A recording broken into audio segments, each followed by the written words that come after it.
मतलब रुपया एक वैध करेंसी है, कोई भी व्यक्ति मना नहीं कर सकता कि नहीं ये आरबीआई छापा है मैं इसे नहीं लूंगा, ऐसा नहीं कर सकते। ऐसा किया तो अपराध किया जा रहा है, क्योंकि लेना ही पड़ेगा। जय हिंद दोस्तों। आप गांधी जी को तो जानते होंगे, गांधी जी को तो आप बहुत अच्छे से जानते होंगे। उनके समय में ना यहाँ पाई चलता था। आज तो हम रुपया पैसा नोट हजारों की नोट लेकर घूमते हैं ना, उनके समय यहाँ पाई चलता था, सिलिंग चलता था। समझ नहीं आता था ये पैसा है कैसे और यूज कैसे करते हैं, क्या है, इनके बारे में आज बात करते हैं और समझने की कोशिश करते हैं अंग्रेजों के समय में भारत की स्थिति और पैसे को मामले में लेकर कैसी थी, हम कैसे पैसा यूज करते थे। लेकिन उसके पहले थोड़ी सी बात कर लेते हैं पैसे के बारे में। दरअसल अभी जो अपने यहाँ पैसा जहाँ सिक्का छपता है, हालांकि नोट छापने का काम आरबीआई करती है, तो आरबीआई तो जो है मुख्य केंद्र है, वहां पर तो नोट छपता नहीं होगा। पैसा और जो सिक्के की ढलाई होती है, जहां सिक्के ढाले जाते हैं, जो सिक्का आप यूज करते हैं उसे टकसाल बोलते हैं। तो भारत में जो कुछ टकसालें हैं, आप देखते हो ना सिक्कों के नीचे ऐसे देखो, ऐसे डॉट्स बने रहते हैं, या तो डॉट्स बने रहते हैं या फिर ऐसे डायमंड छपा रहता है। तो ये जो सिक्के के नीचे वाले हिस्से में जहां डॉट्स बने रहते हैं, डायमंड छपा रहता है, कभी सोचे हो ये क्यों बने रहते हैं? आज इस पे बात करते हैं। देखिए, जिन सिक्कों के नीचे डॉट्स छपे, डॉट्स बने रहते हैं, आपके पास अक्सर सिक्का होगा, सिक्का निकाल देखिएगा, जिस सिक्कों के नीचे डॉट्स बने होंगे, समझ लीजिएगा उस सिक्के की ढलाई, मतलब वो सिक्का कहाँ ढाला गया होगा, तो वो नोएडा के टकसाल में ढाला गया होगा। यूपी में नोएडा के टकसाल में ये ढाला गया होगा, जिन सिक्कों के नीचे डॉट्स बने होंगे, ठीक है। और जिन सिक्कों के नीचे ऐसे डायमंड छपे होते हैं, आप ध्यान देखो, बहुत कम मिलता है इस टाइप का सिक्का। जिन सिक्कों के नीचे डायमंड छपे होते हैं, वो सिक्के मुख्यतः मुंबई में ढाले जाते हैं, ठीक है। डायमंड वाले सिक्के मुंबई में ढाले जाते हैं। तो आपको डॉट्स वाले सिक्के ज्यादा मिलते हैं, क्योंकि आप यूपी में रहते हो ना, तो यहाँ नोएडा में छपता है, तो यूपी में ज्यादातर इसी का प्रसार है, तो डॉट्स वाले सिक्के ही आपके पास ज्यादा होंगे। और कभी कभी मुंबई से कोई लोग आते हैं तो उनके पास जो 1 रुपए का सिक्का होता है उनमें ये छपा रहता है। ये केवल बताता है किस टकसाल से कौन छपा है। तो डायमंड अगर छपा है नीचे डॉट्स की जगह, तो वो बोला जाता है कि वो मुंबई में छपा हुआ है, मतलब छपा मतलब ढलाई वहां पर हुई है, मुंबई में हुई है, मुंबई वाले टकसाल में। और जिन सिक्कों के नीचे स्टार, कभी कभी आपको स्टार भी मिल जाता है, स्टार छपा रहता है, स्टार बना रहता है, वो उनकी ढलाई हैदराबाद में हुई रहती है, हैदराबाद के टकसाल में उनकी ढलाई हुई रहती है। और जिन सिक्कों के स्थान पे कुछ नहीं रहता, खाली रहता है, आप कभी कलकत्ता जाओ ना, तो वहां के सिक्कों में जो नीचे वाला स्थान रहता है खाली, अक्सर इस टाइप के सिक्के आपको नहीं मिलते होंगे, क्योंकि कलकत्ता कोई आपके आसपास का रहता नहीं है। लेकिन जिन सिक्कों के नीचे ये खाली रहता है, कोई डॉट्स, कोई स्थान नहीं रहता, एकदम से यहाँ ब्लैंक रहता है, वो कलकत्ता के टकसाल में छपे रहते हैं, मतलब ढलाई उनकी वहीं हुई रहती है। इससे कोई समस्या नहीं, आप इसको समझ गए होंगे कि सिक्कों की ढलाई के हिसाब से वहां पर नीचे डॉट्स, स्टार, डायमंड या फिर खाली स्थान रहता है। गांधी जी जब यहाँ रहते थे तो गांधी जी के समय तो सिक्के छपते नहीं थे, इससे भी नीचे वाले इससे भी कम दाम के सिक्के छपते थे। 1 रुपए से भी कम दाम के सिक्के आना में जाएंगे, आना से भी कम दाम में जाएंगे, तो पाई चलती थी, पाई छपती, पाई बनती थी, तो और पाई से हमारे यहाँ खरीद बिक्री होती थी। थोड़ी समझते हैं उनकी वैल्यू क्या थी और आज के रुपए के हिसाब से उनकी वैल्यू क्या थी। तो उसके बारे में अगर बात करें तो गांधी जी के समय जो पाई चलती थी और सीलिंग जो चलती थी, सीलिंग तो मैंने बता दिया, सीलिंग भी चलती थी। सीलिंग का दाम जो था वो पाउंड, पाउंड जो चलता था यूरोप में, ब्रिटेन वाले तो आए थे, यूरोपीय आए थे, तो उनका पाउंड जो चलता था उससे काफी कम था। तो गांधी जी उसको बराबर करने के लिए काफी प्रयास भी किए थे, 11 सूत्री फार्मूला भी प्रस्तुत किए थे भारतीय आजादी के समय। तो आप इस समय आंदोलन ही पढ़ रहे हो, नेशनल मूवमेंट पढ़ रहे हो, तो आप ये सब सारी चीजें वहां पर आपको मिलेगी। तो अब बात करें जो गांधी जी के समय में पाई चलता था, तो पाई में क्या था, तो 1 पैसा उस टाइम जो होता था वो 3 पाई के बराबर होता था। 1 पैसा बराबर 3 पाई होता था, ठीक है, 1 पैसा 3 पाई के बराबर होता था। ध्यान रखना ये बदल जाएगा, क्योंकि जब हमारे दशमलव प्रणाली शुरू होगा 1957 से, तब बदलेगा। तो उस टाइम गांधी जी के समय में 1 पैसा 3 पाई के बराबर होता था, और 4 पैसे में 1 आना होता था। ध्यान रखना, 4 पैसे में 1 आना होता था उस टाइम। तो 4 पैसे में 1 आना होता था और 1 पैसा बराबर 3 पाई होता था। इतना समझ में आया? अक्सर लोग कहावतें बोलते हैं कि मेरी बात 16 आने सच है। दरअसल 16 आना क्यों बोलते थे? बोलते 16 आने की मालियत की जमीन है। 16 आना इसलिए बोलते थे कि 16 आना बराबर 1 रुपया उस टाइम होता था, अंग्रेजों के समय में, गांधी जी के समय में 1 रुपया बराबर 16 आना। तो जो 1 रुपये बराबर आप बोल सकते हो 192 पाई उस टाइम होता था।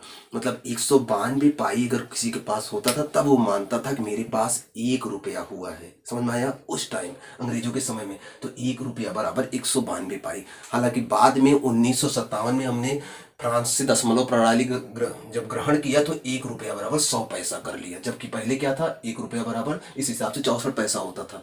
समझ में आया ना? समझने के लिए बता रहा हूँ, ये हम प्राचीन इतिहास पढ़ रहे हैं तो उसके हिसाब से इसको समझने के लिए बता रहा हूँ। अब क्या है, 1 रुपया बराबर 100 पैसा, कोई समस्या नहीं, समझ में आ जाएगा।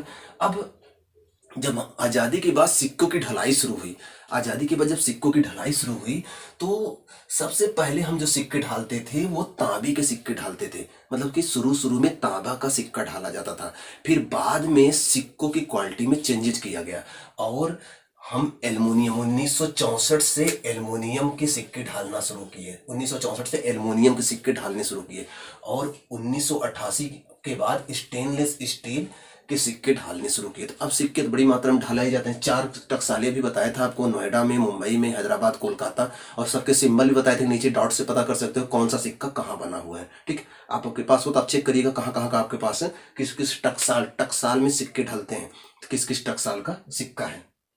बात करें नोटों की तो हमारे यहाँ पर नोट जो होता है, मतलब पैसा जो होता है, एक मान्य करेंसी है, मतलब वैध करेंसी है। आरबीआई एक्ट 1934 के तहत रुपया एक वैध करेंसी है, अर्थात कोई भी व्यक्ति उसे लेने से मना नहीं कर सकता, लेकिन एक सीमा तक। ये नहीं कि आप रुपया, अक्सर कई जगह पर निर्धारित किया गया 20,000 तक आप रुपया दे सकते हो, उसके बाद आप उसे चेक के रूप में दिया जा सकता है।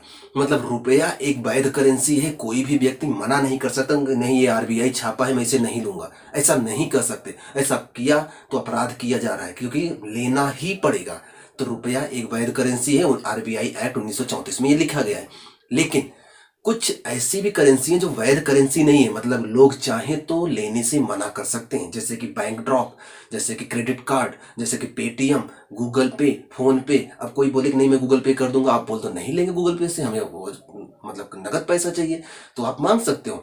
मतलब कि वो लोग वैध नहीं है, लेकिन रुपया वैध करेंसी है, उससे लेने से मना नहीं किया जा सकता। ठीक, आरबीआई जो है ये 2 रुपए से लेकर 10,000 तक की नोट छाप सकती है। ठीक है, आप 2 शब्दावलियां सुने होंगे, एक तो होता है विमुद्रीकरण और एक होता है अवमूल्यन। एक विमुद्रीकरण है, दूसरा होता है अवमूल्यन। अवमूल्यन और विमुद्रीकरण में अंतर क्या है, पहले ये समझ लीजिए। विमुद्रीकरण मतलब जानबूझकर किसी नोट को, किसी रुपये को प्रचलन से बाहर कर देना, वो होता है विमुद्रीकरण। ठीक है, उसकी जगह नई नोट ला सकते हो, नहीं भी ला सकते हो, कोई समस्या नहीं। लेकिन अवमूल्यन का मतलब ये होता है जानबूझकर अपने पैसे का दाम विदेशी मुद्रा के रूप की तुलना में कम कर देना, उसे बोलते हैं अवमूल्यन। तो अभी तक अवमूल्यन भी 3 बार हुआ है और विमुद्रीकरण भी 3 बार हुआ। तो हम पहले विमुद्रीकरण समझते हैं। विमुद्रीकरण जो हुआ है वो 3 बार हुआ है। पहली बात ये समझ लीजिए कि हमारी आरबीआई 2 रुपए से लेकर 10,000 तक की नोट छाप सकती है और ऐसे नोट छापा भी है। 1938 में इसने पहली बार 10,000 का नोट छापा था और तब से 10,000 का नोट चल रहा था। लेकिन 1946 में जब पहली बार मुद्रा का विमुद्रीकरण किया गया, पहली बार 1946 में होता है, तब इस 10,000 के नोट को बंद कर दिया गया। इसकी जगह दूसरा 10,000 का नोट नहीं चला, ध्यान रखना। फिर 1954 में दोबारा हम 10,000 का नोट चलाते हैं। 1954 जब दोबारा 10,000 का नोट चलाते हैं तो इसे 1978 में विमुद्रीकरण करके फिर से बंद कर दिया जाता है। उसके बाद 10,000 का नोट नहीं चलता है। फिर पैसा चल ही रहा होता है। 2016 में हमारे प्रधानमंत्री मोदी जी ने 500 और 1000 के नोट बंद कर दिए, उसकी जगह नई नोट लाए ना। तो ये 3 बार विमुद्रीकरण हुआ, 16 में, 78 में और 46 में। तो 3 बार विमुद्रीकरण हुआ है। ओके, अब आपको बताना है कि अपने देश में रुपये का अवमूल्यन 3 बार हुआ है, इतना तो मैं बता दे रहा हूं। कब कब हुआ है आप कमेंट बॉक्स में बताओ, थोड़ा चेक करिए आपकी जनरल नॉलेज, कब कब हुआ है कमेंट बॉक्स में बताइएगा। अपने भारत में मुद्रा का अवमूल्यन कब कब हुआ है, नहीं बता पाओगे तो मैं बता दूंगा। ठीक है, कि मैं ही बता दूं? चलो मैं ही बता देता हूँ। एक बार 1949 में हुआ था, दूसरी बार 1966 में हुआ था, तीसरी बार 1991 में हुआ था। तो अवमूल्यन मतलब जानबूझकर मुद्रा का दाम कम कर देना। तो एक बार 1949 में, दूसरा 1966 में, तीसरा 1991 में, जब देश की स्थिति बहुत खराब थी, तब 3 बार मुद्रा का अवमूल्यन अपने देश में हुआ है। ठीक है, तो विमुद्रीकरण और मुद्रा का अवमूल्यन आपको समझ में आ गया है, और ये 10,000 का नोट कैसे कैसे बंद किया गया ये भी समझ में आ गया। नोट से कुछ चीजें और भी हैं जो पेपर में आ सकती हैं और जनरल जानकारी के लिए भी आपको जरूरी है। तो नोट्स पे आप देखते हो भाषाएं, कभी कभी पेपर में आता है नोट पे कितनी भाषाएं। ध्यान रखना, नोट पे कुल हिंदी और इंग्लिश प्लस एक कोष्ठक बना रहता है नोट में ऐसे, और उसमें ढेर सारी भाषाएं लिखी रहती हैं। तो हिंदी और इंग्लिश प्लस 15 भाषाएं होती हैं, याद रखना। हिंदी और इंग्लिश टोटल मिलाए 17, नहीं तो केवल 15। तो ऑप्शन में अक्सर 15 वाला ही पेपर में पूछता है, नहीं तो 17 भाषाएं होती हैं। प्लस आप देखते हो नोट पे अशोक का स्तंभ छपा रहता है। तो अशोक के स्तंभ वाली नोट जो पहली बार आई वो आई थी 1967 में। पहली बार 1967 से अशोक स्तंभ वाली नोट आना शुरू हुई। सत्यमेव जयते लिखी हुई नोट जो आई पहली बार 1970 से आई। नोटों पे सत्यमेव जयते लिखा रहता है ना, सिक्कों पे भी लिखा रहता है, 1970 से आई, ठीक है। और महात्मा गांधी सीरीज की जो पहली नोट आई थी, मतलब महात्मा गांधी के नाम से जो पहली, उनके चित्र के साथ जो पहली नोट आई थी, वो 1987 में आई थी, 500 की नोट थी। लेकिन सीरीज, मतलब अब तो देखो हर नोट पे महात्मा गांधी की फोटो होती है, तो जो सीरीज शुरू हुआ नोटों का, वो हुआ महात्मा गांधी का सीरीज 1996 से, ठीक है। 1996 से हर नोट पर महात्मा गांधी की फोटो बननी शुरू हो गई, ठीक। तो ये छोटी सी जानकारी थी, आशा करते हैं आपको समझ में जरूर आई होगी। मिलते हैं नेक्स्ट वीडियो में, पढ़ते रहें, खुश रहें, मस्त रहें। चैनल पे पहली बार आए सब्सक्राइब कर लीजिए।